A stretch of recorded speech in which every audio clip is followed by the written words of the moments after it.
I'll only read it this first time, but from the land use code, our purpose is, and we reviewed this as strategic planning, was to preserve, maintain, and enhance the historic character, scale, architectural integrity, and cultural resources of the town and the Telluride Historic Park District. If you're on virtually, electronically raise your hand. And I don't think I don't see a call in. See anybody on the call-in number, so I think we'll let that instruction go. So we'll have a roll call first of all from town council.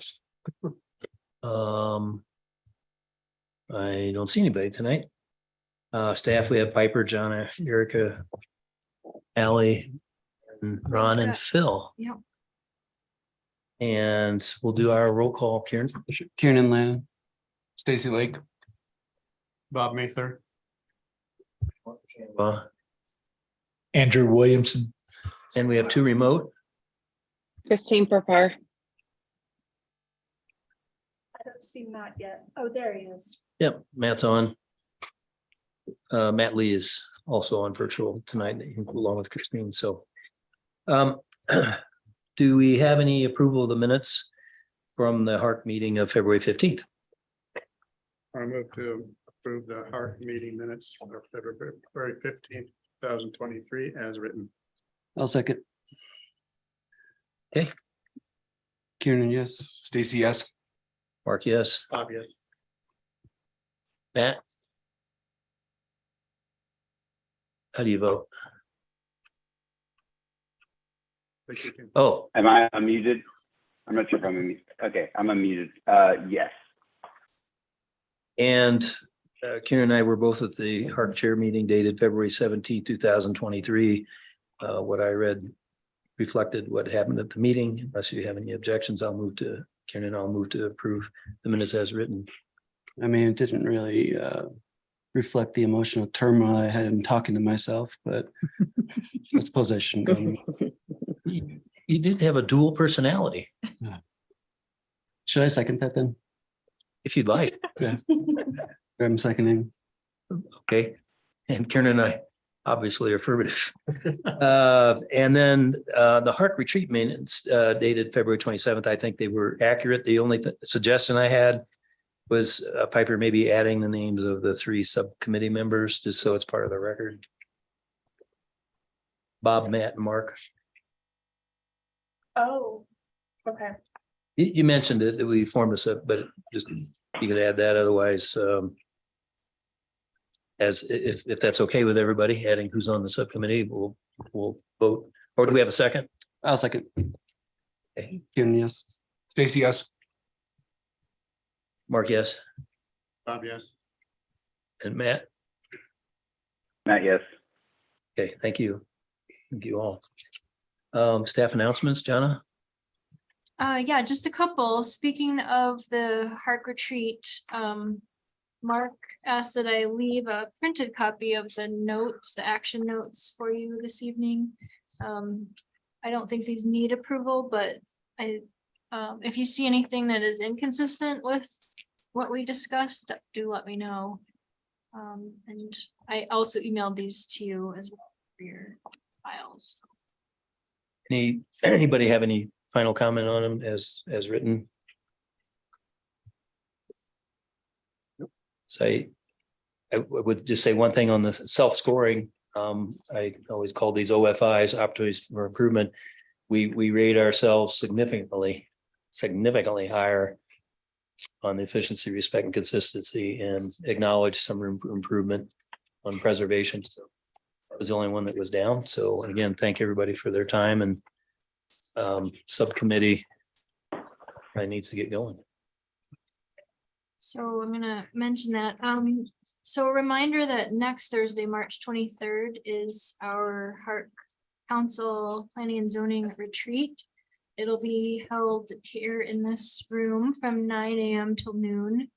The agenda will be posted on Friday, but it looks like we have that finalized. There won't be a packet.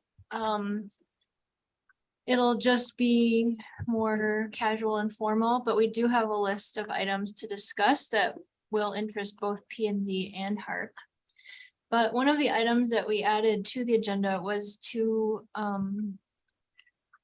give everybody an update on the intent to revise the guidelines. Because they are an addendum to the land use code, so they will have to be approved ultimately by town council. So that will be a brief discussion at the retreat. But hope you all can be there next Thursday. And then just a reminder, we will not be having the HARC meeting or HARC chair meeting in April. What will we do? We'll have off season and spring break and vacation. And we will still be here to keep things moving, but we will enjoy having a break and getting caught up on other things, so. And with that, I have the slide of the public hearing process, if you'd like to go over that. We will. I had just one question for Bob and Matt. Jonna suggested, and I know we won't start until we announce this and Jonna speaks to it with the other two bodies, but especially since we don't have a meeting in April, I'd just like to, so that Jonna wanted us to start with the rehabilitation standards. And I actually skimmed them this weekend and made some notes. Took like 20 minutes, but maybe other people will spend more time, but Matt and Bob, do you think we could commit to sometime in April, turning in just some notes to Jonna on that one section? You're very much in it. But I mean, electronically.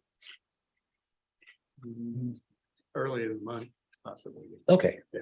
Well, we'll talk about Matt. Would you have time next 3 to 5 weeks to work on one section? Just give us your notes. Yes, in April I would. I'm going to be out some the 1st of April, but yes, I will. Okay, we'll just leave it sometime in April. Don't we need council authorization to go ahead and do this? And that's why We're we gonna won't. talk about Can next we do that at Thursday. the Yeah. retreat? Mhm. So I'm sure we will get a green light. So with that, the instructions for public comment as written, to review with everybody. HARC chair introduces the project, staff gives the presentation and answers the board's questions. The applicants give a presentation and answer HARC questions, which we ask to be 30 minutes or less, please. Even in work sessions, the public will be invited then to make comments on the specific project, which we ask each person to limit 3 minutes or less. No dialogue is allowed between the public, applicants, HARC members, and the applicant can address any comments made by the public. The public comment ends, the applicant can make any rebuttal, and then HARC starts their deliberation. So that's the process. And with respect to the instructions for remote public comment, electronically raise your hand, and Piper will take care of auditing the people that are out electronically. And myself, and dial *9 if you're on the keypad. With that, I need to recuse myself from the work session because of proximity. A lot that I own. So Stacy is going to take that over, and I'm going to listen remotely, but I'll leave. And then if somebody can just text me when 5 minutes to go. It's a work session. I'll run right back. Thank you, Stacy. Right. So I'll go ahead and open up our first item, work session. The project title is Lot C2 Pandora. The summary is a work session to discuss new construction on a vacant lot outside of the Telluride Historic Landmark District, but inside the Historic Preservation Overlay District for Land Use Code Section 5-201.c. The legal description is Lot C2 East Pandora, a planned unit development and re-subdivision according to the plat recorded June 19, 1985 in Plat Book 1 at page 564, County of San Miguel, State of Colorado. The address is 703 East Pandora Avenue. Zone district is residential. The owner is Nathan Bonke and the Richard J. Bonke and Sandra Sue Bonke Revocable Trust. The applicant is KA Design Works, and our staff member is Jonna Wenzel, Historic Preservation Director. Thank you, Vice Chairperson Lake. So this is located at 703 Pandora Avenue. The project site is located in a residential neighborhood on the north side of Pandora Avenue. It is outside the historic landmark district and is within the historic preservation overlay district. There are many cottonwood and aspen trees of various sizes on the lot right now, but the lot is otherwise vacant. The property is located in the residential zone district and the developing hillside treatment area. There's also the East Pandora PUD, which applies to this lot, which dictates the setbacks and requires 2 dwelling units and 3 on-site parking spaces. It is a very steep lot, which slopes up to the north with about 48 feet of grade change from the north to the south, but it does level out at Pandora Avenue. There's a 10-foot snow storage and utility easement on the north and a 5-foot snow storage and utility easement on the east, west, and south side. So you see the property lines in green and the setback lines in blue. The project proposes 2 dwelling units and 2 one-car garages. The gross floor area is about 8,000 square feet, but only 1,300 square feet of that is above grade. So this is a work session, and HARC is asked to provide feedback on the mass, scale, and character of the building and the general compliance with the design guidelines. Also, I will remind everyone that the work session discussion does not imply any reliance on the future outcome of a formal development application. So Jim Kehoe and Ken Adler are here with KA Design Works. They are the architects and they will present their design and answer questions and have dialogue with you. Do you have any questions of me at this point? I do. The memo states a 27.24% site coverage Yeah. number.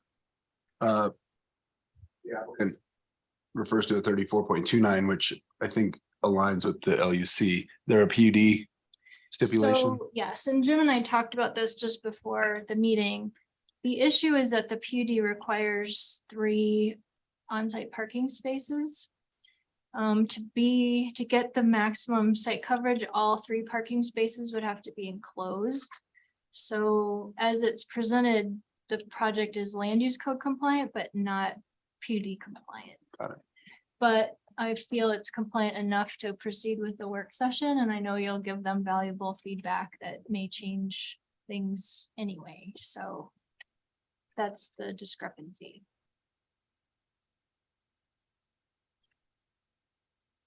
Does anybody else? John is, Oh, here you go. yeah, John, this is Matt, just to kind of further Stacy's question, that's about 455 square feet over the compliant site coverage. Is that correct?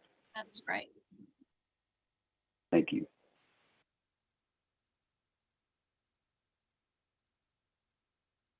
I will say that it's quite an old and vague PUD. The requirements are kind of spread out through the document, and so I think that prior to a formal development application, the applicants and I will both reread the document thoroughly.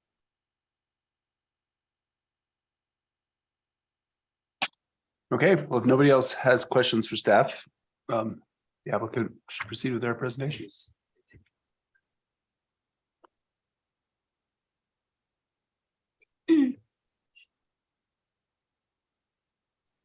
Oh, typically the applicant shares it, but I can just give me a moment. I have it. I have it on my computer.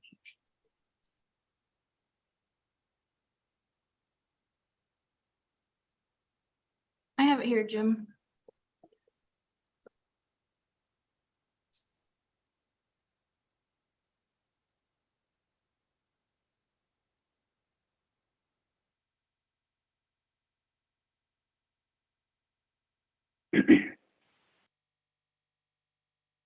Here's the lot. So, I'm Jim Kehoe. Thank you. Ken Adler here. Thank you, guys. So this lot is part of PUD. It's a little steeper than some of the other lots. It's been cut away a little bit, this curb cut. And we've been grappling with the size of the house and feasibility of the square footage and the hillside. And we've really pushed the building and the mass into the hillside, which has created what you see there. Quite a bit of verticality, but we're trying to break it down as well.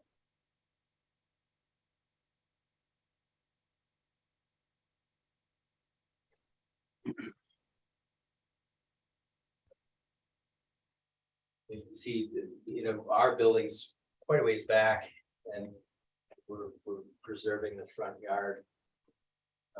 In the sense, and part of the challenge has been the lot coverage as well. So we've had been grappling with the challenges, and we can move forward. But it's even further back than this. We do have the additional unit out in front at a lower.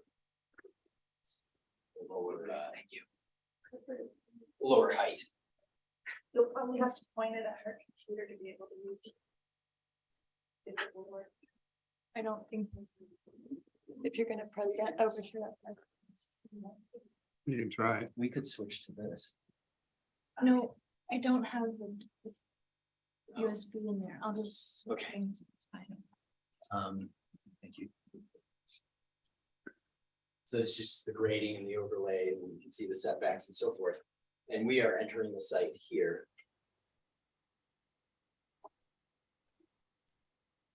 Next slide.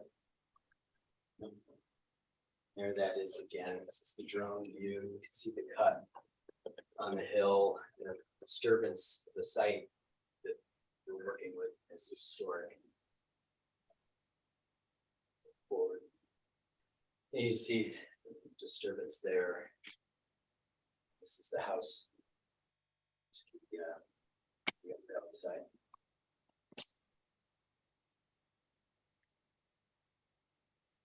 And this is the cut average grade of the lot, approximately 10%. So it is steep, like was mentioned, and our buildings right here on this line here. It's the setback.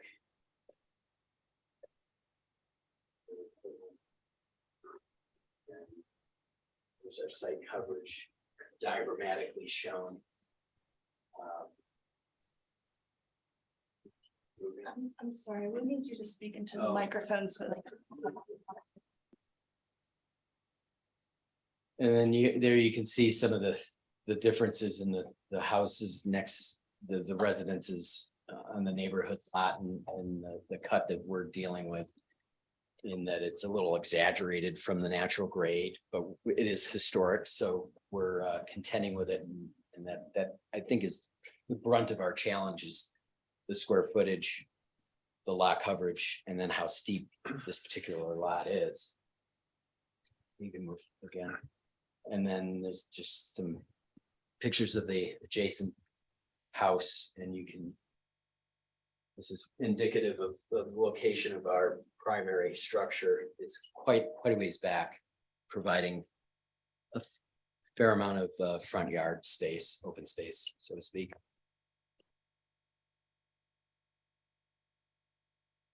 And then just referencing this as it's similar in the sense that our lower story sticks out and buildings pushed back even further than this. Did you have any? No, I think you got it. Okay. And then I think That was it for the slides. yeah. I guess you could go to primary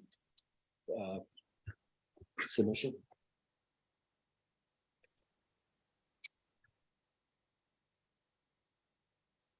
Wait just a second.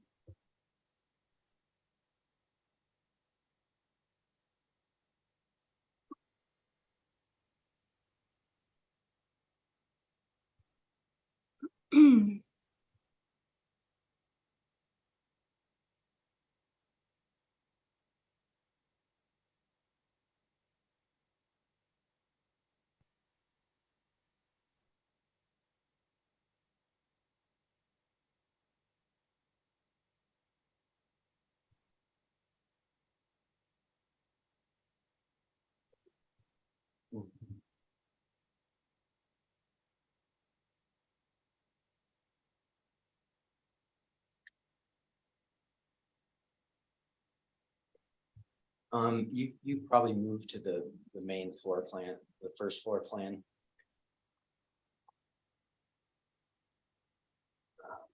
This is yeah. This is a below grade level that houses a bunk room and some bedrooms. This is the entry level, and you can see how far back we pushed from the setback. This is the smaller mass that we've placed in front of the building to create some stepping up the hillside. These are the two car spots, and this is a game room level and an entry level with the walk-in, the hill closets and so forth, the mudroom. And go up one. You see this is a separate unit itself, so that ties to the PUD, and then we have decks, and this is the main bedroom level on the second level up. This is a two-story front. The second unit is the two-story in the front there, the bedroom up above. You can move up, and this is the main living level, so it's level 3. And it's an open plan, and it has a deck going across, which we've tried to break up as well in the facade. And we are stepping back in variations here. One more level up. And then this is the master suite, and the mass steps down to the right with a deck, so that the basic mass of the building is stepping in there. We've stepped back here as well, and the central stair goes up, and then we have a roof deck and a planted roof area as well. They're absorbed into it, and you can start to see how the building steps here, and then this is stepping back as you go up the hill. And I think we're going to get into some materials. So the materials are basically wood, metal, and stone. So we have a combination of a vertical standing seam metal. The lighter gray is a flat lock panel, and the stone is a light colored. I think it's called Biltmore, but it's a gray, variations of grays tones that tie. And then the darker is the wood material, and then paving patterns, lighting, and then there's the window section. Aluminum clad wood and Trex on the decks.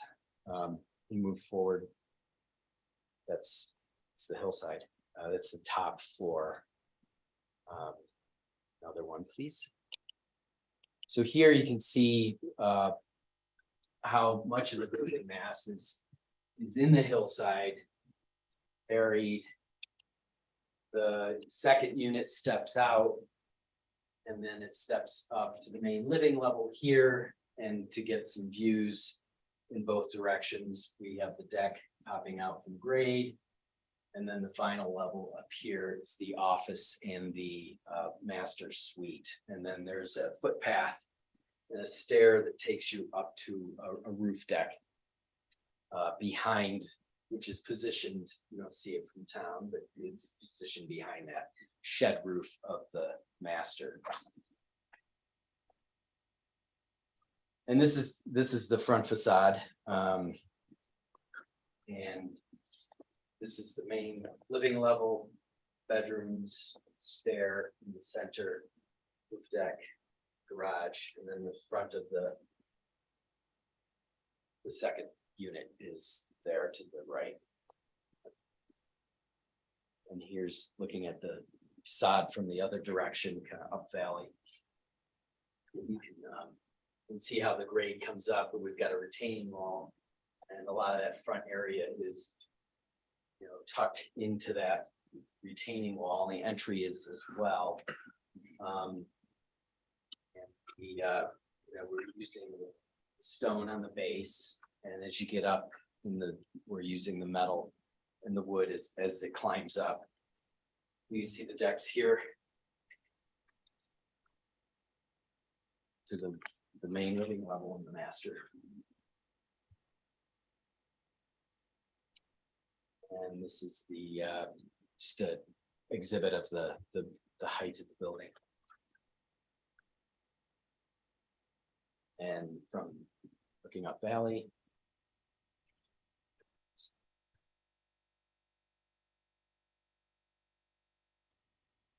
Yep. Here you go. This is a building section, looking up valley. See the front entry. The retaining wall. The foreground is in that sort of position. You can see how much of the building is actually in the hill. How much of the front yard we've kept from having mass and scale out further closer to the road. The street.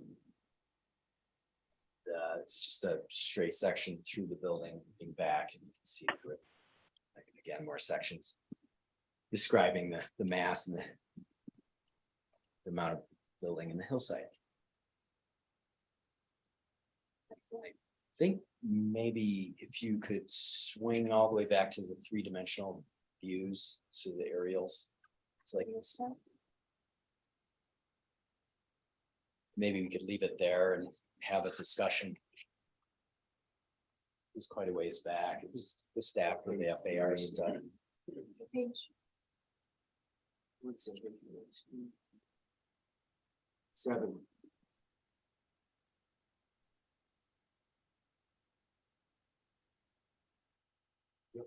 Yeah.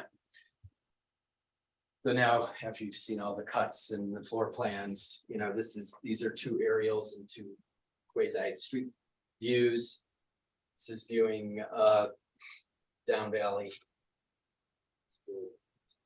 Northeast, southeast. This is southeast. And the driveway, the decks, and how this building comes out where we have a little more room in the setback. So we'd like to hear comments, anything that your questions about. Johnny, can you zoom in on that just a little bit, please? Thank you.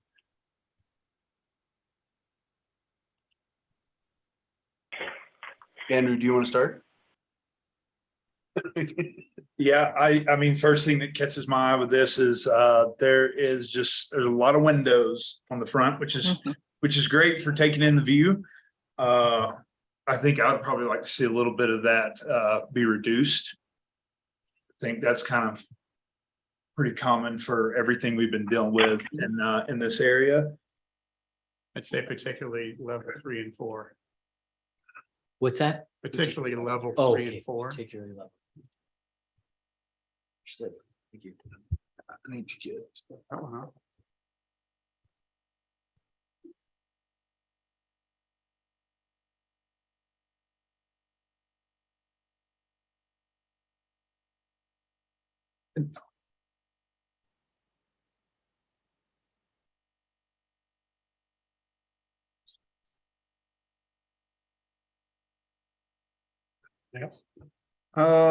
Yeah, I'm just looking at 304, A304, which is the west elevation.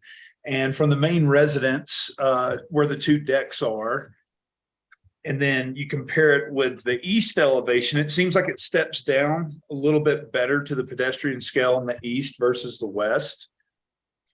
I was going to comment that for the mass and scale issue that you're hitting on, the plane of level 3 and 4, even though it's got decks, it's still straight up. And I think more articulation of those elements would help a lot. Yeah. Yeah, I think I saw the same thing. I mean, we have essentially 4 floor plates Correct. that are stacked straight up on top of each other instead of them stepping back into the hillside. Some of that, not to focus on interior elements, because that's not our purview, but you have a stair core. Mhm. Goes straight up. It's evident as a 4-story, even on the exterior as a 4-story kind of element that informs that verticality. You've done an admirable job of pushing back into the hillside. There are guidelines that speak to pushing into cuts and to respect, and to try to keep mass cut into the hillside. You've clearly done that.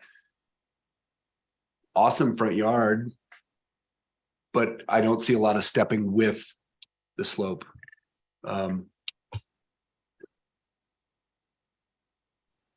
Fortunately, there is the second unit that's out in front, but if that second unit weren't there, we're looking at a 4-story facade that's what, 60 feet wide or 62 feet wide. It's almost the opposite of what I think we don't have a lot of applicants start so far, maybe on one end of the spectrum with the pushing into the hillside. I almost want to see a bit more of the mass come out into that part of the front so that then it can step back. Right now, there's nothing for it to step back from because it's already all back there. Right. And Stacy, that's kind of one of the challenges that we've had in this. We're facing site coverage calculations, obviously, and so we can't necessarily pull too much forward without tripping up on site coverage calcs. That's where we started, kind of where we are with that pushing back. But no, we certainly hear you.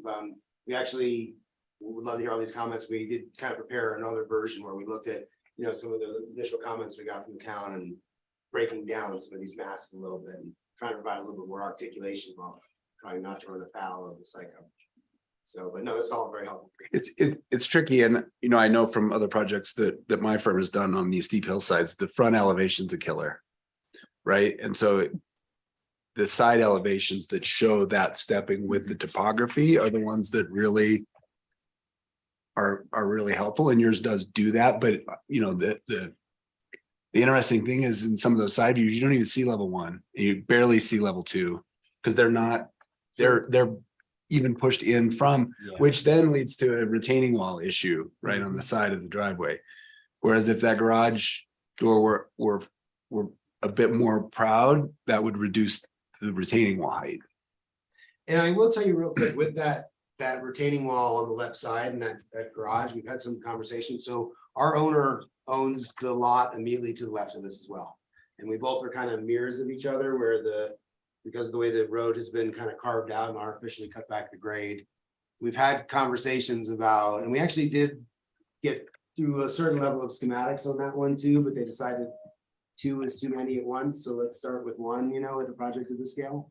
And we've had conversations about like, well, can we join them? Can we get rid of that retaining? That retaining doesn't need anything if the building next door is kind of like a mirror of this, obviously with a garage and a similar plane, if you will.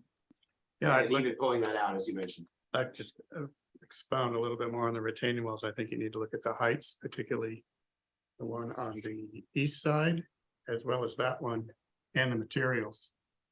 You don't Materials have on the materials retaining on wall? it, so I don't know what you're doing for that. Yeah, I think that We're showing it's concrete. our initial thought was concrete, but cladding it in the same stone or a stone that feels a little more earthy may be an approach we take. Yeah, look Yeah, at, if I can show you here, I mean, what I was mentioning. When we start looking at both houses. We have this like little strip of land between the 2 driveways with these. 2 of these wedge shaped retaining walls, as I said, which wasn't particularly desirable. At the end of the day, the hope is with both lots, we could maybe in conjunction get rid of that. But that was, to some extent here right now is a placeholder. Yes, I think the idea would have been stone on those walls. That could potentially be a solution, but the issue then is the historic slope has been obliterated, right? between the 2. Between the 2. Yeah. I mean, we're making a large flat area where there was not one. So. Yeah, I think materials and heights, you have to take a look at that. 14B4 is in the reference in the developing hillside.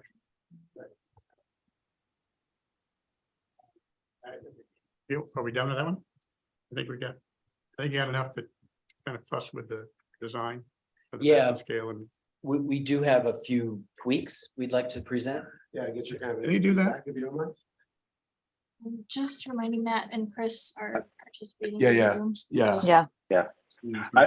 I have a couple comments I would like to mention on mass and scale at some point. go ahead. Well, you're the chair, sorry. Oh, Matt Lee, why don't you go ahead and chime in? All right, I'll chime in. So the biggest thing that I'm noticing is this project, in my opinion, is the massing doesn't seem to integrate into the hillside. And if you look at the last sentence of the introduction, it says any projects in this area will diminish the character, and thus to the greatest extent possible, a project should blend in with the hillside to preserve the natural image. And to me, it's the sort of the orthographic nature of the east and west sides, where there's not a lot of articulation of landscaping moving in and building moving out. And so I think if there's a way to sort of blend the hillside and the landscape and not have such an orthographic edge on the east and west side, I think that would greatly help the mass and scale of the project. And it seems like the applicant needs to reduce the site coverage per Jonna's calculation. So I would imagine they would have room to play with that, which will help sort of bring all of that together. And the second comment is, it does seem to have a 4-story facade to me. And if we look at policy number 20, number 1, new designs shall draw upon the fundamental traits of historic buildings without copying them. This will allow them to see products of their own time, yet compatible with their historic neighbors. I personally appreciate this type of contemporary and modern architecture, but I can't help to see this as sort of a snippet of, say, a multi-story condominium project. There's not a lot of articulation between the decks and the shed roofs that give it a pedestrian and residential scale. I do think that if they were able to articulate the east and west sides a little bit more and reduce the massing scale from the site coverage constraints, that will help all of that blend together. I really appreciate the 2-story element that they've got in the front yard. So I think taking this input and coming back into the reality of the site coverage, they'll be able to scale it down a little bit to a project that's compliant. Those are my comments. Chris, do you want to add anything? Yeah, I'm going to agree with Matt. I don't know, it's a difficult site. And I think it's a great project. I'm in agreement with his first comment, just to articulate that so we don't feel like it's a 4-story structure from the street side. I agree with that too. It's important to think about the stepping down to the east and the west as well. And I do have a question maybe for other board members. 18 policy mass scale form number 4, step buildings down at hillside edges. Hillside edges, what is a hillside edge? I struggled with that one a little bit. Exact same. I did too, Stacy. I don't think it's applicable. This isn't a null, but I think the intent of that guideline is probably what we're talking about. This seems like a giant shovel came and just dug out 5 stories of the hillside, and the building is planted there. And I think what the guidelines intended is a mass that feels of it, that is coming out of the landscape and a part of the landscape. Yeah, I think that's what it means. Yeah, to Bring it in from the side. step down to the front, but also step down some to the sides, maybe. Yeah, what I would add in that, it's not too different from what everyone said, something that hit it too hard, but when you're looking at the 3rd and 4th floors, it just juts out of the hillside very abruptly. So just some way to smooth that transition from hill to building would be necessary, I think. And I do want to point out one other thing. There's a conflict. There's a lot of them, as we know, but I identified one in the beginning. Number 1, relationship to site context. The policy directs the building be oriented, parallel with the topography lines, which this does. But then later in policy roof form 19, it says orient ridge lines perpendicular to the street where feasible. Well, which way do we go with that? Perhaps a dormer or a roof line that was different than, right, would then lead to opportunities for the stepping down that we're talking about. Like the photograph. Well, I don't want to, No, but you're talking going this way versus going. yeah. Stacy, I have a couple responses to your comment. One, I think you just signed yourself up for the guideline revision committee.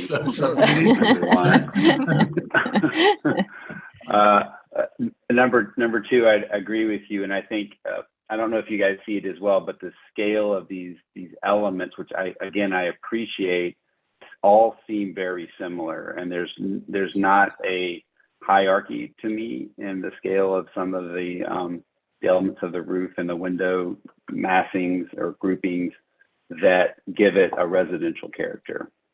At least I guess I would say a single family residential character, even though that's a duplex. Totally agree. Yep, agreed. Thank you for articulating that well. Y'all tried. Did you catch that? Yeah, oh yeah. And we did, I guess it didn't make it, Jonna, but we did some modifications. I'll just, actually before and after, just maybe a start of what you guys are talking about. I think so. And the perpendicular roof is in there. Maybe it's just, hinting at where we can go with this. Yeah, it was, the big one too, was that element on the left side, this area here. Yeah. While they're stepping, the idea was making this feel like more of a roof, and this is a two-story element with a roof. This space is access with like a dormer that came up with it. And I was gonna see, John, I apologize. I thought he had sent you that file. I was gonna see if I can send it to you real quick. And Matt and Chris, you weren't able to see those, and that it was a scheme or an option that kind of started to show some of those things. So Okay. I think they're already thinking about those things. I think with hearing the comments that I've heard and the applicant knowing that they have to scale down some things for site coverage, I think they're gonna be able to head in the right direction. Now, I'm sorry, real quick on the scaling down on the site coverage, because I think, what I heard, we had discrepancy between the land use and the PUD. And we just need to get 3 enclosed spots, and it's not a matter of necessarily scaling down unless that's a definitive direction. I mean, it seems to me that we weren't compliant with the PUD, but if we have a 3rd enclosed parking spot, we are, correct? You need to review the PUD. Yes. Yeah. And comply with the restrictions in the PUD. Yeah, and I think that 3rd parking spot may provide some emphasis to pull out the lower floor a little bit with managing the lot coverage as well. So, that piece and some of what you had a glimpse of, and hopefully we can I bring think it you're going in to, the right direction with that. yeah. If all of your required parking is enclosed, that will increase the maximum site coverage. But we will certainly verify. Sure, of course. And I'm sorry, I just want to clarify that because everyone says reduction in scale. For us, we're thinking if we get that 3rd spot, we're then in compliance with scale. And then that one section, sorry, yes.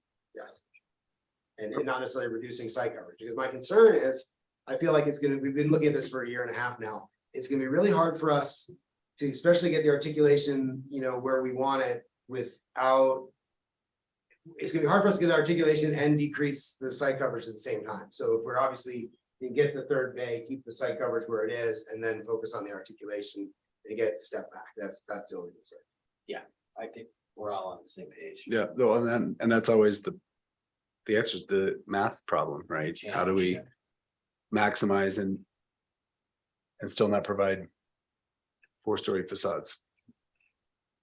And I do have one question for you, like just some direction, since you guys obviously, when we start talking about And all this seems, reasonable. I do have some concerns when we start talking about the orthographic nature of, let's say, one of the, the two elevations is just kind of the nature of the hillside.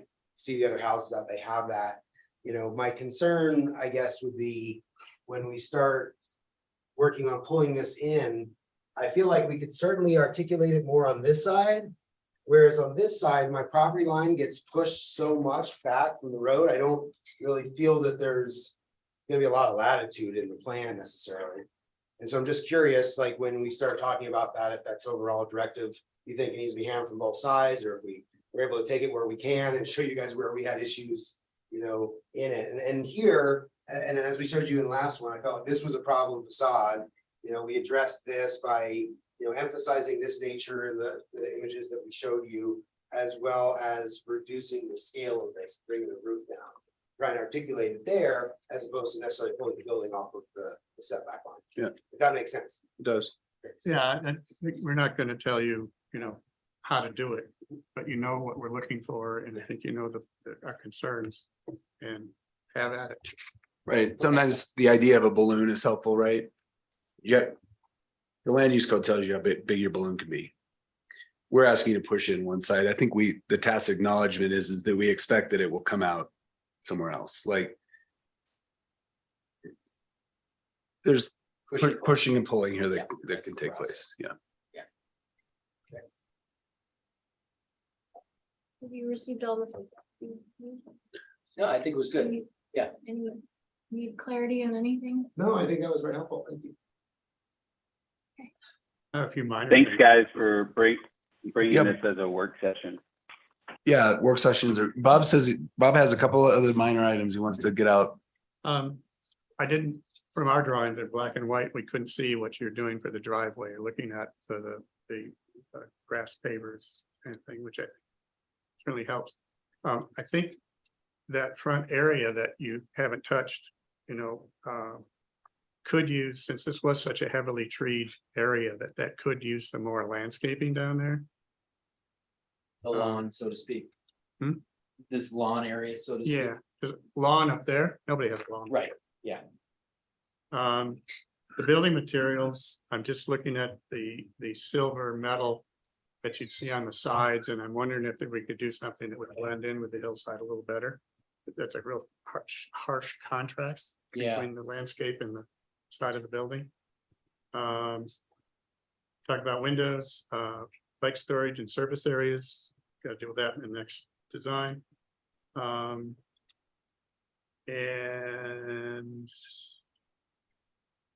I think that covers it. Oh, I had a question. You have a storage area at the front of the driveway. It's shown on the plan. Plan. A100. Parking area and storage area, storage. I don't know what that means. It's probably a throwback to a lot of jurisdictions where we have snow storage requirements in the driveway. So I'm assuming that's probably what that is. So I can't read these little things. Well, you got the 5-foot snow storage along the front. Maybe Yeah, that's what it is. It just articulate. Oh, right there. Explain that a little better. I think that's what was alluding to, but we'll clean that up for our submission. That's really all I have. Storage. Yeah. I mean, policy 28 does speak to providing adequate space for snow storage, but Well, a lot of time. Down both sides. and front. Okay. Thank you. And with that, I'll close that work session. And I'll invite our chairperson, Mark Shambaugh, back into the building.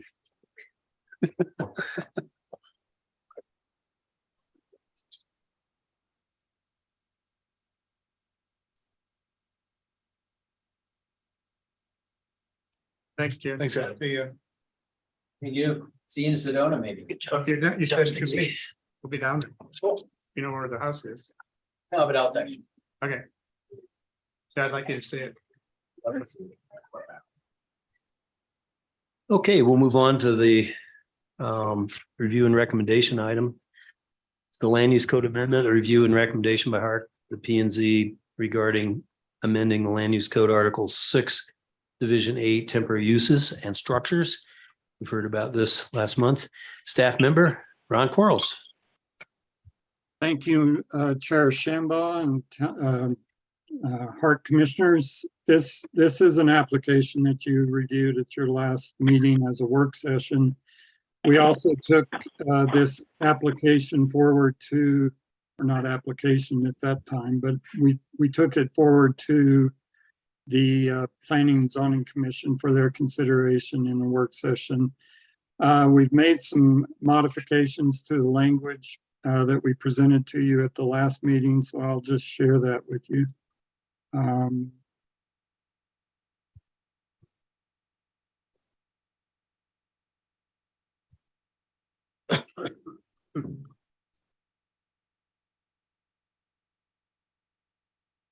Let me just read that. Need to minimize this other screen here.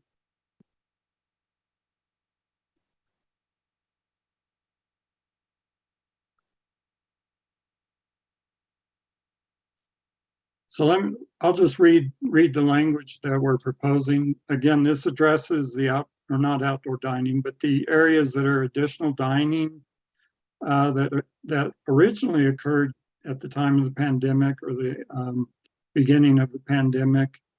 There are dining areas that are enclosed that are typically in areas that would be outdoor dining during the summer season.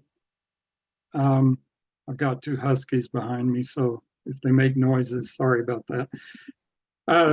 So it's a new section 6-806D, temporary structures on private property and used exclusively for enclosed or sheltered dining in areas otherwise used or utilized for open outdoor dining and not in areas that impede access to the primary structure or that obstruct any portion of designated on-site parking may be approved by town council pursuant to this section. This change, at the Planning and Zoning Commission, there was concern that that the structures that we're talking about may also include umbrellas and tents and things that go up in the summer season that we don't really regulate. So we wanted to differentiate between those types of structures and this structure or these structures. The temporary structures subject to approval under this section are defined as, and this is the definition that we provided, defined as shelters or enclosures assembled or constructed with hard surface exteriors and openings without permanent foundations and do not include tents, umbrellas, or other similar types of shade structures that are otherwise permitted. Such temporary structures may be approved by town council for a maximum of 180 days per calendar year for a period not to exceed 3 consecutive years per application. Such temporary structures may be permitted for more than 180 days per calendar year, except that HARC shall review and make recommendations prior to town council consideration on the application. So at the Planning and Zoning Commission, there was some comment that some of these structures don't go away after the winter season, they stay in place. So that's the reason for this change to the language that allows for more than 180 days. But we recognize that because these, if they do extend beyond 180 days for 3 calendar years, they're less temporary and more permanent than typical. And so our philosophy is that it should go before the HARC commissioners for their consideration and recommendation to the town council. As a part of the conditions of approval for these temporary uses, we're looking at landscaping, buffering, screening, lighting, noise, open space, bulk. So those are issues that are often addressed by HARC. And we think that any of these more or extended HARC approvals should be considered by HARC. Sorry.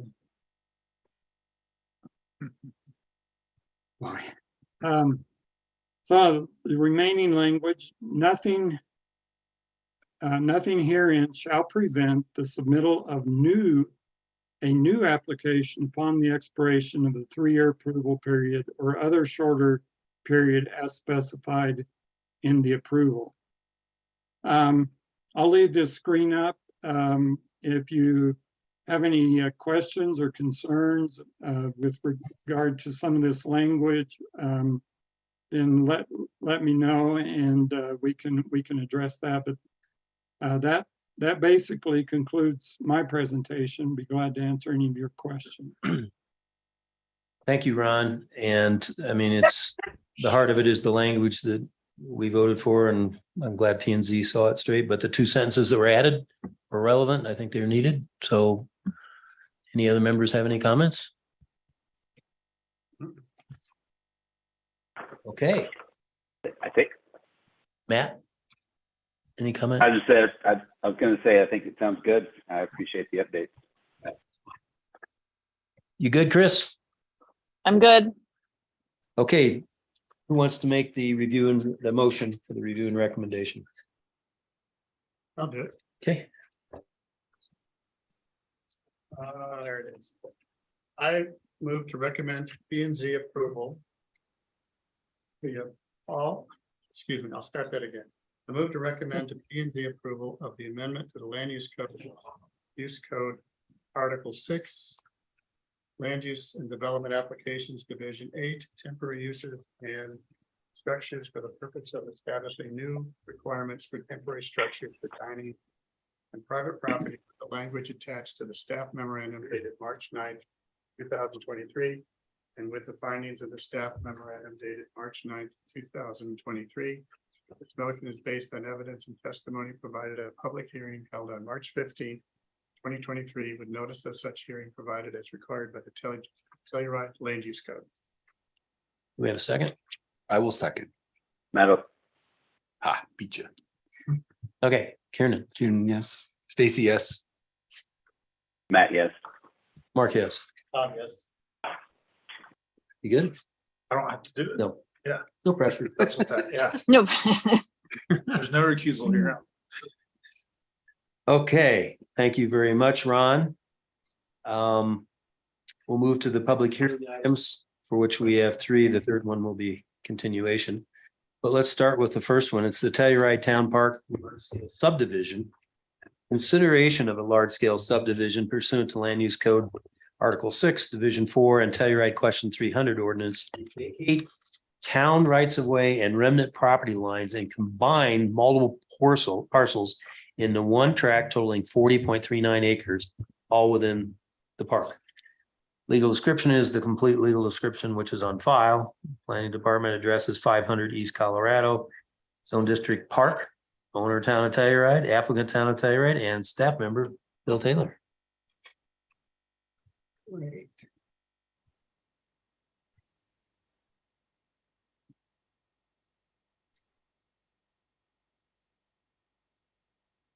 All right. Good evening, everyone. Mark, thank you for that introduction. This is in fact a presentation for a preliminary large-scale subdivision for Telluride Town Park. And I'm showing this specific request now because I'm sure you guys remember we recently removed subdivisions from Parks purview. You guys are reviewing this one this evening because it does fall under Telluride Question 300, which comes into effect when you try to consolidate 2 or more land use code compliant lots. So a bit of background on the park. It was comprised of numerous parcels from the original Town of Telluride, Columbia Town Site, and the East Telluride Addition. And historic development in the park did not really follow the traditional orientation of the platted lots. It really did not respect them at all, kind of act like the park was all one parcel. The pavilion, the town park stage, both of those were structures in the park that were built over property lines. Current building code and land use code, however, requires a structure be built on a single parcel without construction occurring over a property line. So this slide is showing the complete legal description of the lots, blocks, and right-of-ways that would be vacated with this plat. Aren't you glad you didn't have to read that whole thing? And I'm really showing it just so everyone sort of gets an understanding for the all-encompassing nature of this project. We really are trying to eliminate all remaining lots and rights of ways within the park. And so here is the image of the proposed replat showing the lots, blocks, and right of ways that will be vacated.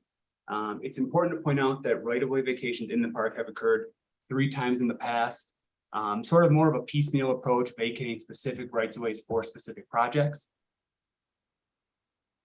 In 2015, HARC approved large-scale new construction for the town park stage and catering facility that was proposed over an existing property line. A condition of approval was added to the CA that required that property line to be vacated. More recently, in 2021, HARC approved the demolition and new construction for the warming hut. A very similar condition of approval was added to that CA. The condition of approval is seen on the screen. This preliminary large-scale subdivision would address the condition of approval tied to the warming hut. This proposed subdivision clearly meets the design criteria of section 6408 and easily meets the dimensional limitations of the park zone district. I think it's important to point out that the proposed subdivision is following the exterior boundary of the park, and all the parcels involved are already zoned park zoning. So no rezonings are proposed, and the exterior boundary of the park is not changing. As stated in the first slide, this does fall under Telluride question 300, which does not allow the vacation of lot lines in order to combine 2 or more land use code compliant lots, unless the proposed vacation meets one of the following 4 exceptions. Staff have concluded 1, 2, and 4 are not applicable for this project, but we do believe it falls squarely under exception number 3, which states where both HARC and P&Z vote by an extraordinary majority to allow the vacation of allowing for an exceptional public benefit. I think the benefits of town park are long, numerous. Recreational activities for locals, a lot of community events, certainly attracts visitors to town. But it's important to point out that the term exceptional public benefit is not defined anywhere. So it's really going to be up to members of HARC and members of P&Z to determine if town park is an exceptional public benefit. Just so everyone is aware of sort of the review process for this project will require 3 public hearings, the first one being this evening. It would then be presented to P&Z, which would also have to vote by an extraordinary majority to allow this. And then if approved by both HARC and P&Z, it would be presented to town council, because that is the only body that can approve right-of-way vacations. So this is considered the first of 3 public hearings on this item. And staff is recommending approval. It does meet the design criteria in section 408, and we believe it meets the exceptional public benefit exception of question 300. I wanted to point out the proposed motion here. There was a typo in the staff report. So I appreciate the heads up on that. The motion seen here is correct.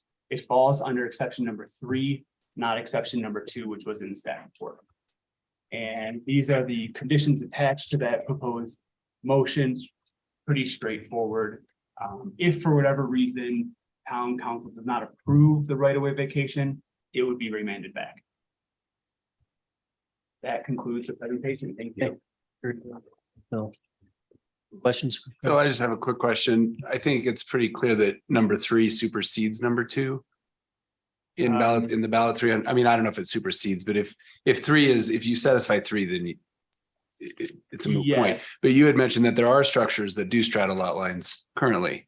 So in certain instances 2 applies as well. It certainly could, yes. I think number 2 would fall under only vacating lot lines that are built over and not all of them. Not all of it, and we're not gonna break it down which lot line was vacated under which. To go Correct. back in time, yeah. Okay, They've done a few piecemeal subdivisions in the past. But it makes sense to sort of clear them all up now. Any other questions? Any discussion? I have just a Mhm. quick question, Mark, for Phil. This seems to me like just a really large housekeeping effort, right? Would you characterize it as that?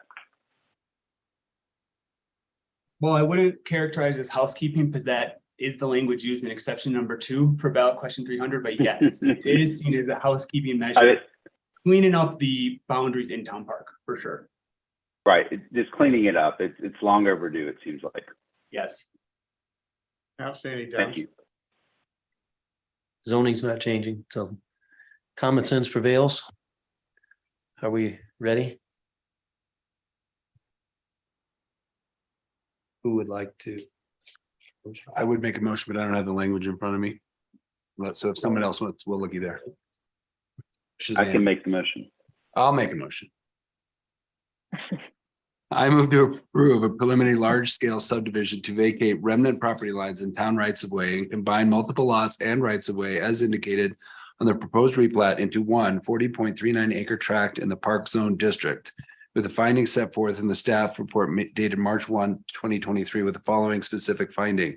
The town park of the town of Telluride qualifies as an exceptional public benefit and meets exception number 3 of ballot 300 to allow the vacation of lot lines in order to combine 2 or more lots as outlined in Telluride question 300. Sorry about adding that in there. And the following conditions, conditions 1, 2, and 3 as stated in the staff memo. This motion is based on evidence and testimony provided at a public hearing held on March 15th, 2023, with notice of such hearing provided as required by the Telluride Land Use Code. I'll second that. Okay, Kieran, yes. Stacy, yes. Matt, yes. Mark, yes. Bob, yes. Unanimous consent. Thank you, Phil. Yeah, thank you guys. Thank you. 4 out of 5. 4 out of 5. Right? I definitely. Mr. Chairperson, I need to recuse myself from the next item. I work for the applicant. How long have you worked for? 11 years. Oh. And I'm not going to stay on as an applicant because I frankly haven't worked on this project. But Mike Balzer and Chris Hawkins are here to do that. And I don't need to come back for board staff. You don't. See you guys. Have a great night. It's snowing. Sweet. It's not. Oh, that Stop sounds for a minute. awful. It's clear. And Chair, I'm gonna have to step away. I think you have enough. Well, we'll miss you, but yes, we have enough. I So know. have a good night. Okay, thank you, guys. All right. Thanks, Chris. Pay attention, Ed. Here we go. So I'll go ahead and introduce it. At the 519 Curtis Drive project, lot 7R. It's the continuation from January 18th. Consideration application for final small scale new construction in the residential zone district to obtain more than 2,500 square foot area per land use code 743B1A1. It's at block 5, lot 7R, Dakota Edition. Address is 519 Curtis Drive. Zone district is residential. Owner Curtis Street Developments LLC. Applicant Alpine Planning and Tommy Hine Architects and staff member Jonna Wenzel. Thank you, Chairperson Shambaugh. As you mentioned, this item was continued from the January 18th HARC meeting. I will remind you of its situation, which is in a residential neighborhood on the north side of Curtis Drive. The site is vacant and slopes up to the north with about 40 feet of grade change from the north to the south. The property is outside but near the Telluride Historic Landmark District and is within the Historic Preservation Overlay District. There are a few structures on the block to the east and west of the proposed development. The proposal is to construct a new 2,823.5 square foot single family house, which is significantly set into the hillside. At the January 18th meeting, HARC continued the application with 14 conditions, which I will walk us through. Condition number 1 was to revise the long shed roof form on the west side and the connector to the entry gable to a more traditional roof form found in the established residential areas. Above, you can see the previous design, which has been improved by stepping down the shed form about 3 feet so that it does read from the front as a separate plane. Condition number 2 was to reduce the scale of building elements, including the chimney, the 40-foot long shed roof, the entry element, and the front yard setback. Most of the elements have been reduced. The chimney has been significantly reduced. The entry gable has been narrowed and the roof slope increased.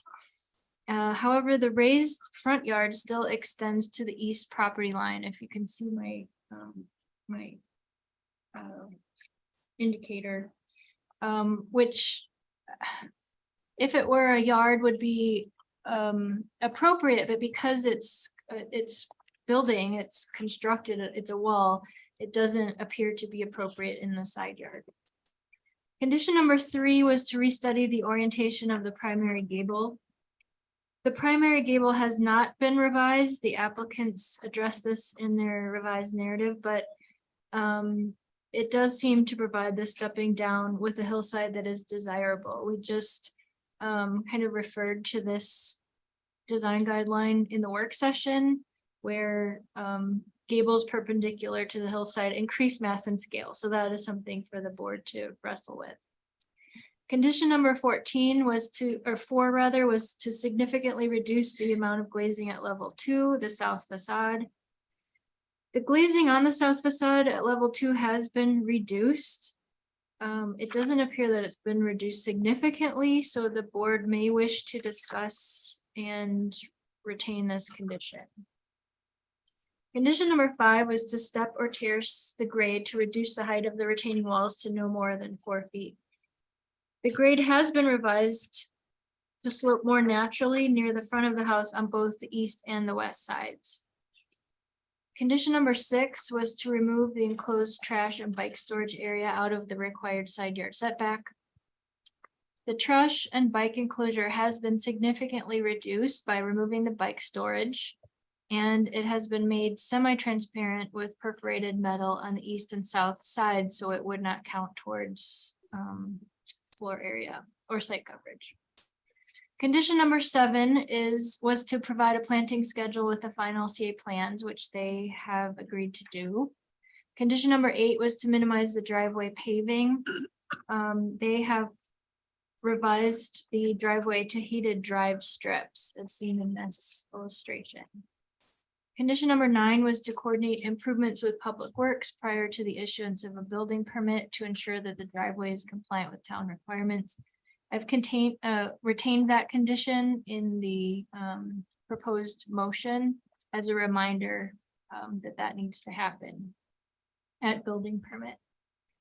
Condition number 10 was that no trees or shrubs may be planted in the easement, and there are none proposed. Condition number 11 was to include utility locations and required utility protective roofs on the final CA plans, which they have indicated on the revised plans. Condition number 12 was on upper level decks and balconies to revise the recessed lights and wall sconces to step lights, which they have complied with. And condition number 13 was to indicate lighting proposed at the covered on the final CA plans, which they've also agreed with. Condition number 14 was to revise the level 1 deck railings to be more solid. The railing at the level 1 deck is now perforated steel panels to block the light spill, but also to provide some transparency and light and air movement through. That completes the previous conditions. As I mentioned, I have proposed two conditions in the proposed motion. One was to reduce that encroachment that's still in this east side yard, and then the retained condition of working with Public Works on the driveway. So that is my presentation. Do you have any questions of me at this point? And it appears that the applicants are all on Zoom. I just have a quick question on the south elevation, about the, level 1 deck railing. Or solid, it appears that they're showing, horizontal wood siding. For the railing, The railing, yeah. Is there a railing on Can't top tell of what that that it we is. can't see? it is hard to tell. I would like them to clarify that. The note on that page says metal. All right, we'll ask them. They may have a different photo. Okay. Yeah. I agree, that's confusing. Right here. I have a question, Jonna. Go ahead, Matt. So, Jonna, your condition number 1, it seems that the previous condition number 6 would reinforce your new condition number 1. Do you see, is there any technical reason why you see we shouldn't go back and include condition number 6? It seems like they reduced it, but they didn't remove it per the condition. They didn't remove it, but they did provide the transparency that's required, so it could be allowed in the side yard now. I'm speaking to the trash enclosure could remain in the Right. side yard, but they are related. Yeah. Okay, thank you. John, my question, and we'll readdress number 4 on the glazing. But on number 3, where they did not revise the primary gable, and I'll ask the applicant, I want to see how far back it is, but on 22, 1A, 1 through 4, 3 of the 4, it seems like it meets, but certainly it's not perpendicular to the street. But it does protect views and it's and they allow gable. Is that, I know you referenced hand it off to the board, does that trouble you if it meets the other conditions? This one does not trouble me. I know that the guidelines speak to this specifically. I think this came up in our work session, which you were recused from. But there seems to be a conflict in the guidelines that require, we really want to see the stepping down with a hillside, which a parallel gable achieves, but is more difficult to achieve with a perpendicular gable sticking out towards the street. So I think it's a choice that the board needs to make and reconcile. Okay, I feel that this achieves the stepping down that I think is of primary importance.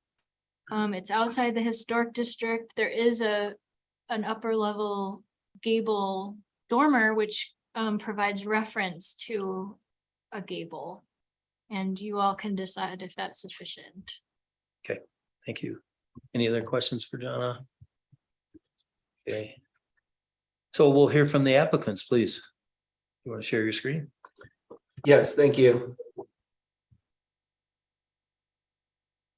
Good evening, Chris Hawkins with Alpine Planning. We got Mike Balzer here, Trevor as well, and Tommy should be on here. I'm not going to be too repetitive of where Jonna has already covered this, but we think this transition meets condition number 1 on the west elevation. Condition 2, she already covered that quite extensively, and then there is now a 3'11" drop right there, so quite a significant drop in offset. The orientation of the gable, this treatment area actually has more flexibility, and I believe there is a policy that states you can consider orientations parallel to the topography, and we've done this on at least a few other projects that we've been involved with. 159, a little bit, but more so 459 West Dakota, which is a project I'm involved with, has a kind of east-west gable ridge as well. So hopefully you support that design, and we feel it's a much better approach here. The amount of glazing John has covered here, it sounds like you want to talk about that. We're glad to discuss it, but there's obviously been a significant reduction in glazing. And all the doors are 2/3 light doors. Again, this was just the grading on both sides. The just wanted to show the 3D version of this so you can see and understand this. This is, the proposed as a trash enclosure, and understand Jonna's concern on that. Look forward to a little bit more discussion on it and see which way you go. Another condition, this doesn't really show it well, but this has been opened up to have more of a transparent appearance to it. The driveway change, more of a green driveway design. The public works improvements we're working with, Jonna covered the landscaping, utility locations, and the lighting as well. So all those are pretty straightforward. This shows a little bit better where it's more of an open railing. So Trevor can comment on that a little bit, or Mike if needed. Tommy or Mike, Trevor, do you have anything you want to add?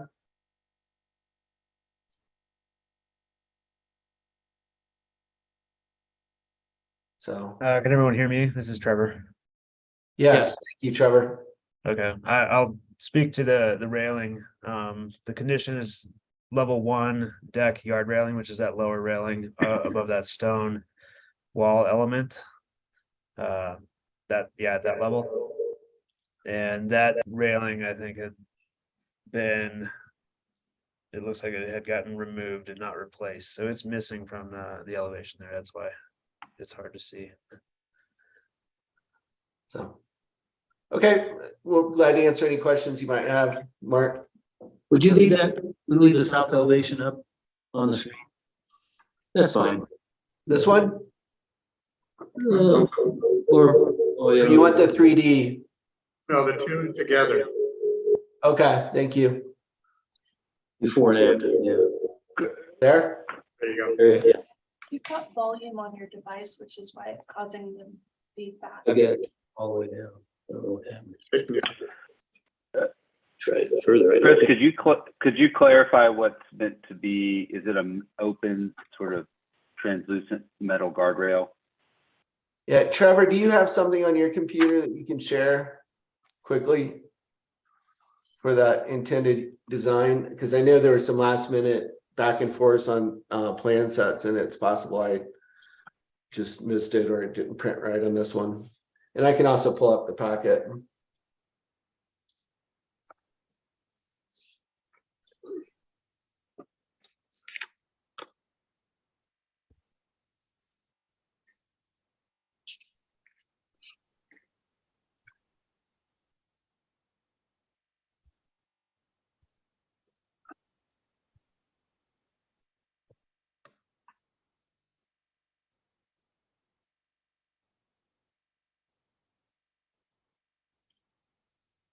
Yeah, it's the same on this. Trevor, can you better explain, or if you have a drawing that shows that better? So I'm assuming this is somewhat of a parapet wall right here. It's the railing. Yeah, Trevor can't speak. Can you unmute him, please? Yeah, sorry, I muted myself and then wasn't able to unmute. So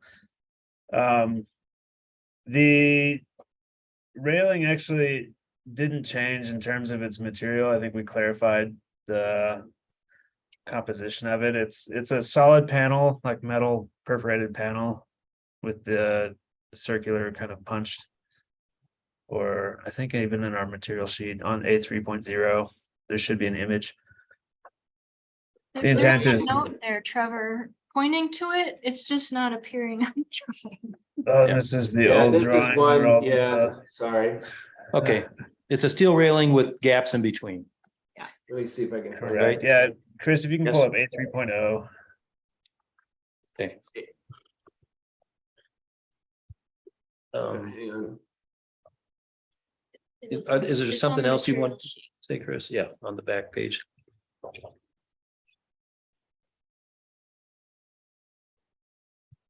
Yeah. Anything else, Chris, before we ask questions? No, go ahead. I'll be trying to pull up that. Okay, since this is final, what's the I do have it here. what's the depth of the first floor patio and all three decks? Just what's the depth?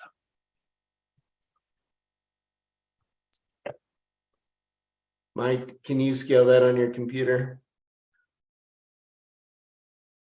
Chris, if you scroll down 2 pages to A3.2, we've got the setback dimensions. You can get an idea.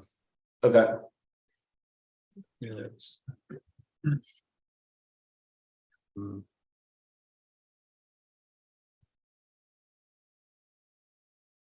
can you see that now?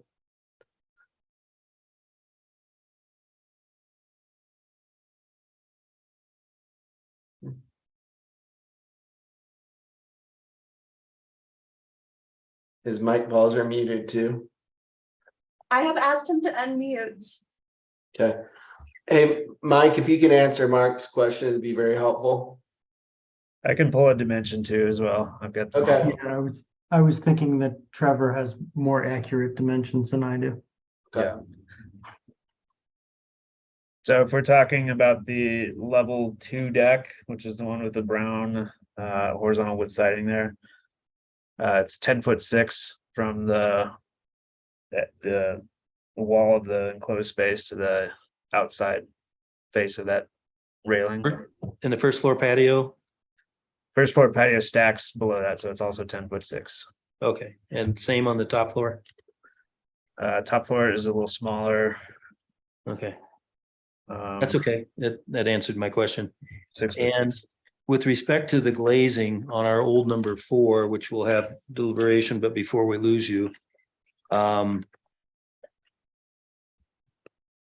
What would be easier if the board believes that it violates 27A, the large expanse, to reduce the size of the transoms, or to reduce, I mean, it has to be 2/3 light on the doors, but or to take something out of the height, or should we just, well, we can leave it up to you, I guess. But to me, it seemed to expand. So I asked which was easier, to reduce the height of the actual windows across that south elevation, or the height of the transoms. Or does it matter? So reducing it vertically rather than Yeah, that's horizontal. kind of the question, yeah. I have a note here. I'm gonna leave that to Trevor and Mike since that's an architectural question. The reduction came horizontal. Originally. Yeah. You can see the two. Well, if you have no comment, we can have the board discussion. I just wanted to give you a chance to comment I would say we would drop the head a little bit. on the transom. Yeah. Yep, okay. Any other questions? I appreciate the changes you did make. If there's no questions, we'll hear from the public. Any public comment?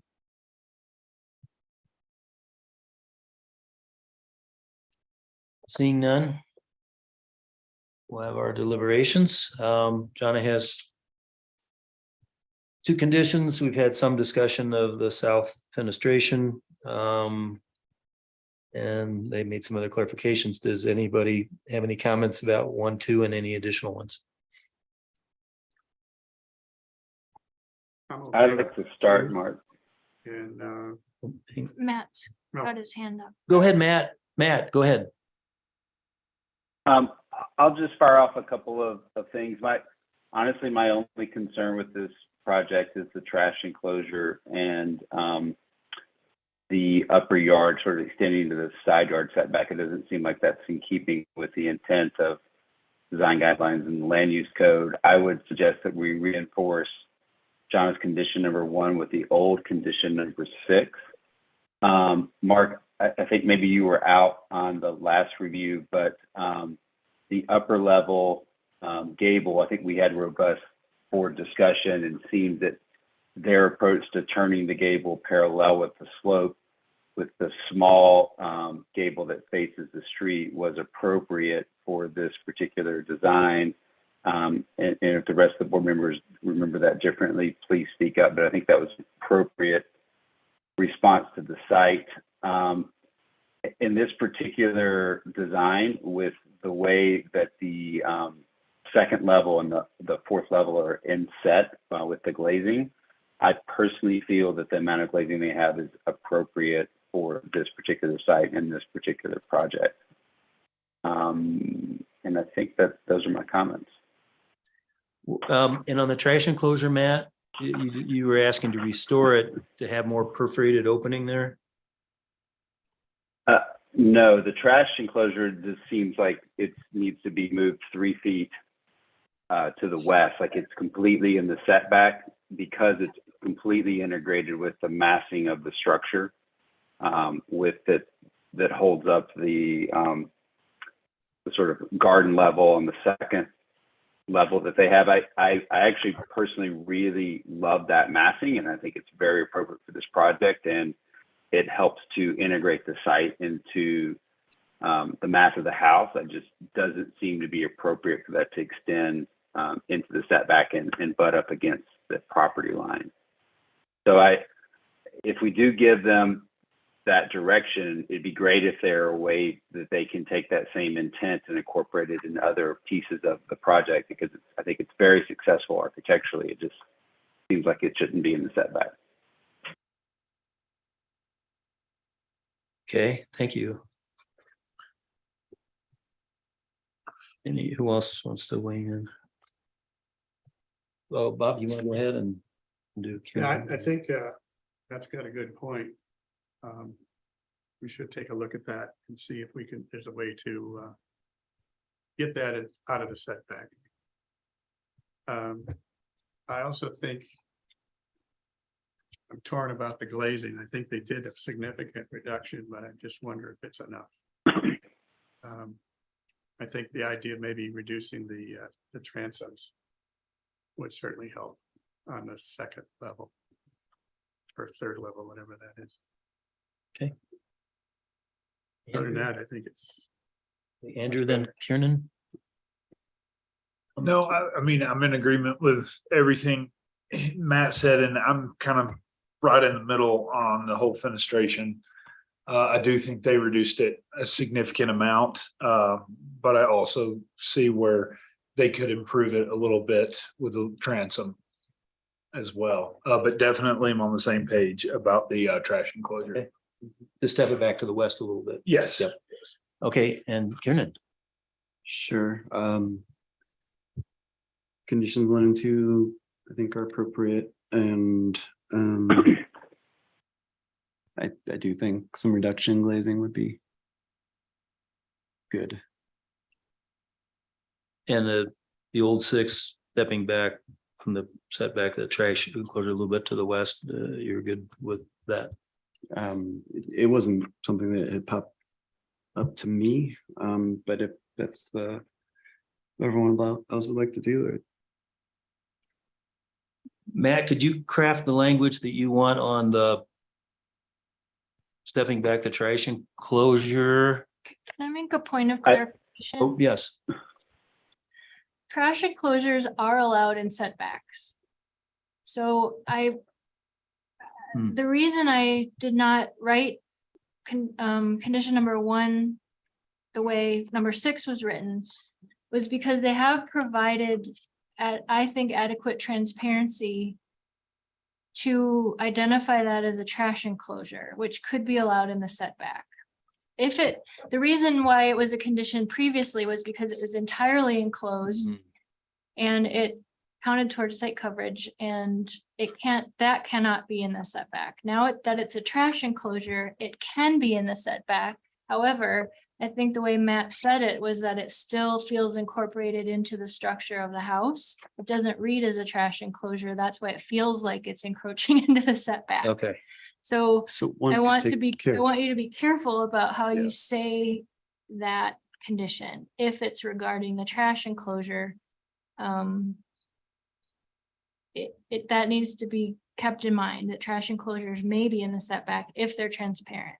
Okay, which it is, Could there be but there's a mass and scale reason that I think Matt has on a different guideline, maybe. if there's a way to make it appear separate from the garage, like right now, the stone band wraps across the front of the garage Oh, and just go down and onto the across the front of the trash enclosure.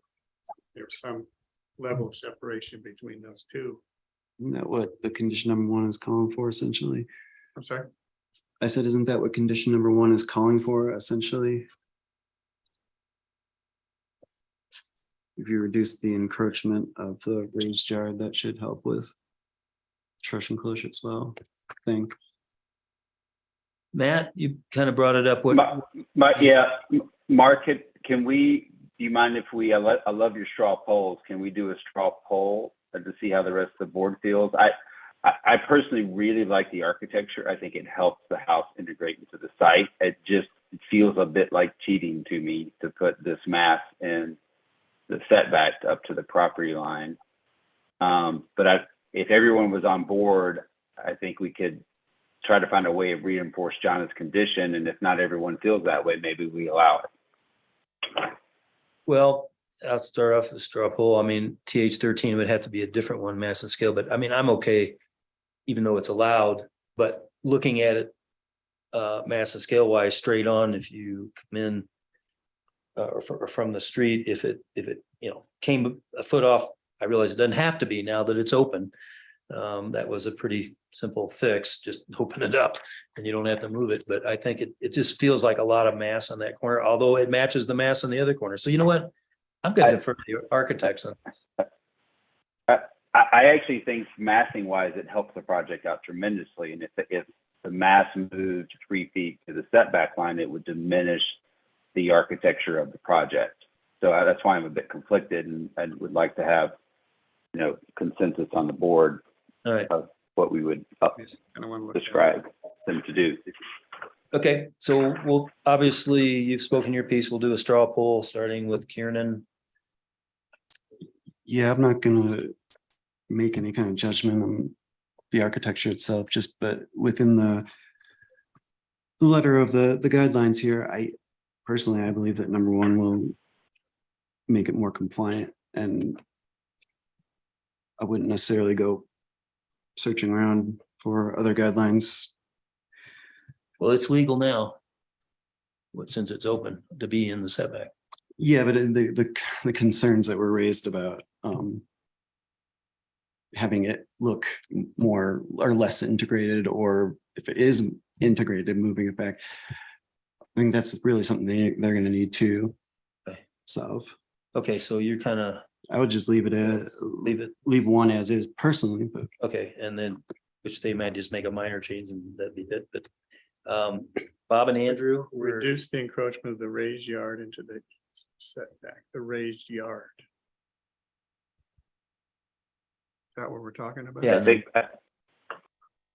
it's that stone mass that's I think problematic with the design guidelines, not necessarily the architecture. Well, I happen to agree. I think that it ties everything together very nicely architecturally. what guideline is that? What's that? I said, what guideline is that? Tying everything nicely together. I don't know. so you are okay with it as it's shown? I think so. I understand the concern and I understand the issue. I don't know that looking back, that separating it from the garage would really help. Gonna look like an appendage, Yeah, just something stuck out there. but that's my opinion. Andrew, help us break the deadlock. Oh, man.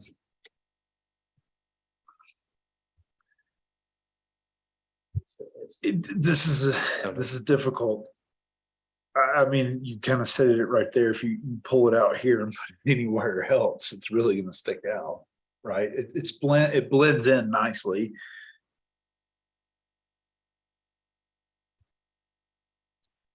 So I asked Bob, are you okay as it is? Let's reference the guidelines.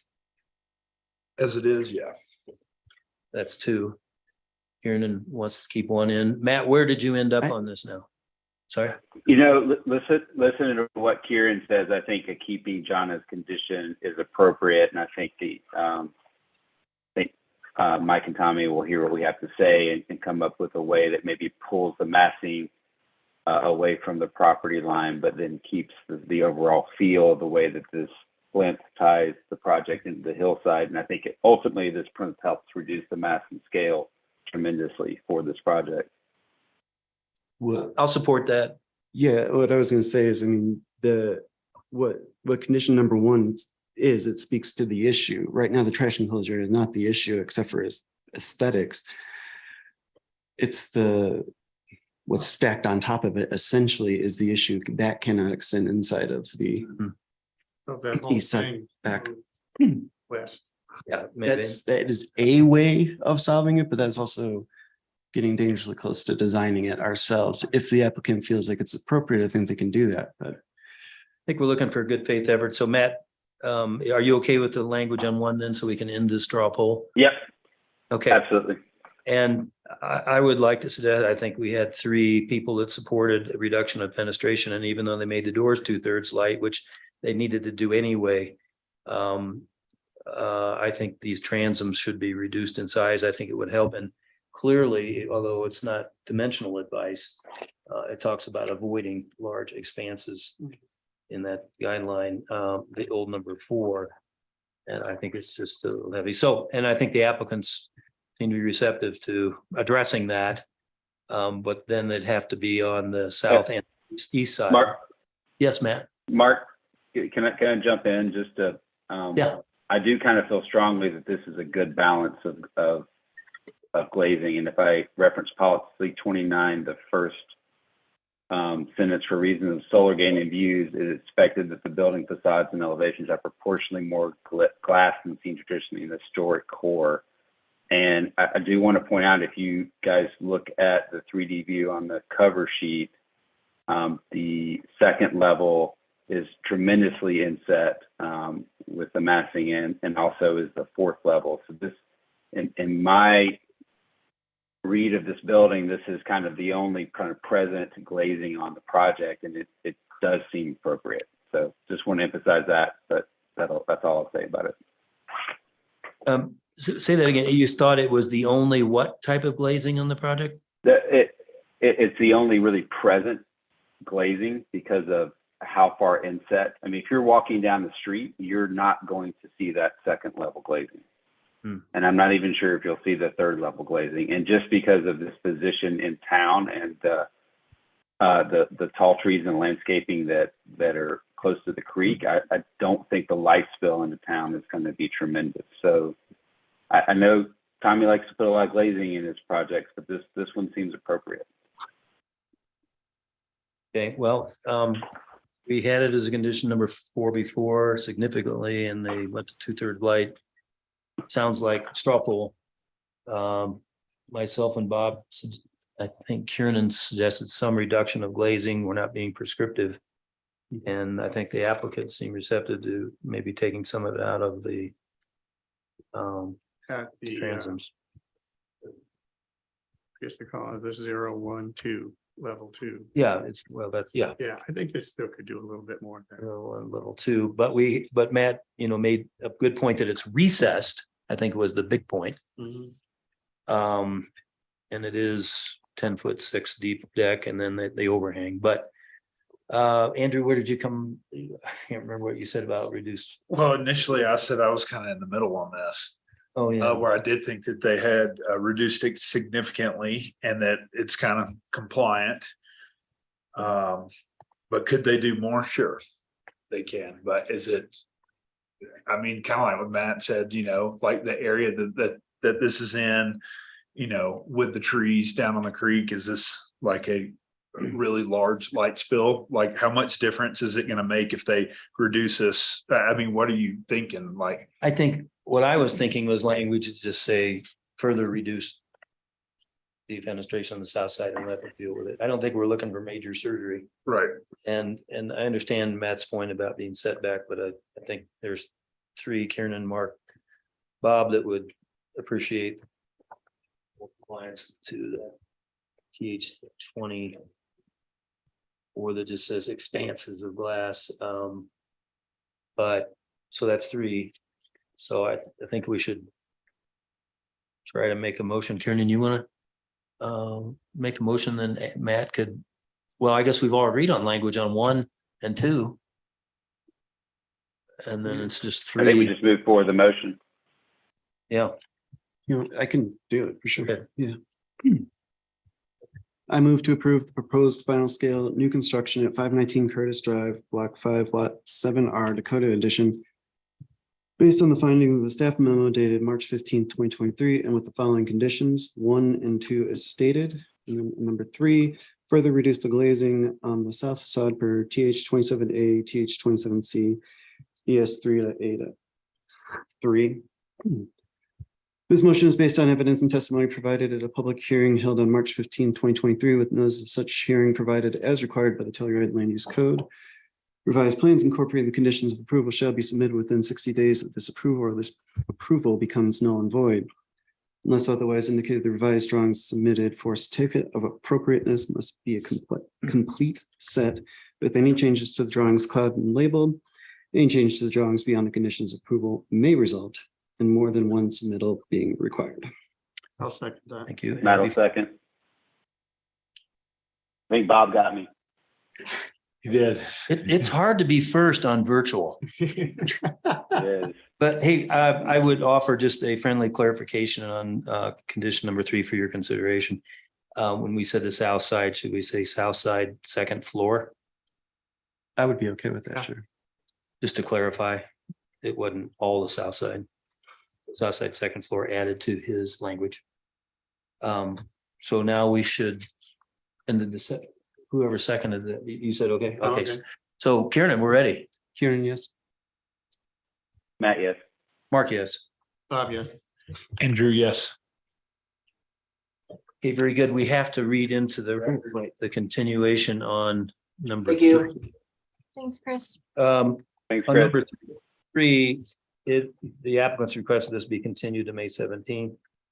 And the project title is 536 West Columbia. It's a continuation from December 14th. Hopefully I don't have to read the rest of it. We can just get a motion for continuation. I move to continue. Second that. May 17th. Yes. Do we need to reread that at all, John, or is that?